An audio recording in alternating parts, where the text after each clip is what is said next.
நாமக்கல் அருகே கிராம ஏரியில் மண் அள்ளுவதை தடுக்க கோரி விவசாயி தேசிய கொடியுடன் மனு கொடுக்க வந்ததால் மாவட்ட ஆட்சியர் அலுவலகத்தில் பரபரப்பு.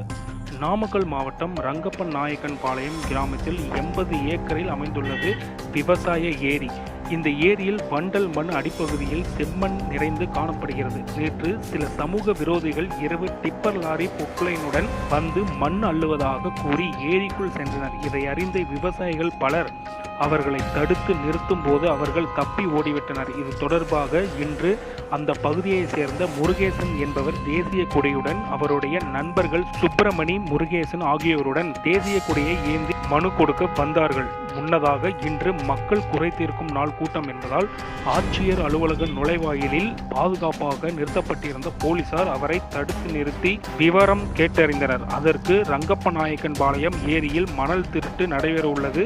இதற்கு பலர் உறுதுணையாக உள்ளனர். ஆகையினால் இங்கு மணல் திருட்டை தடுக்க கோரி தேசிய உணர்வோடுதான் தேசிய கொடியை கையில் ஏந்தி மண் திருட வந்த லாரி, ஜேசிபி இயந்திரங்கள் அடங்கிய புகைப்படத்துடன் மனு கொடுக்க வந்ததாக தெரிவித்தார். இந்த சம்பவத்தால் மாவட்ட ஆட்சியர் அலுவலகம் சிறிது நேரம் பரபரப்பு காணப்பட்டது.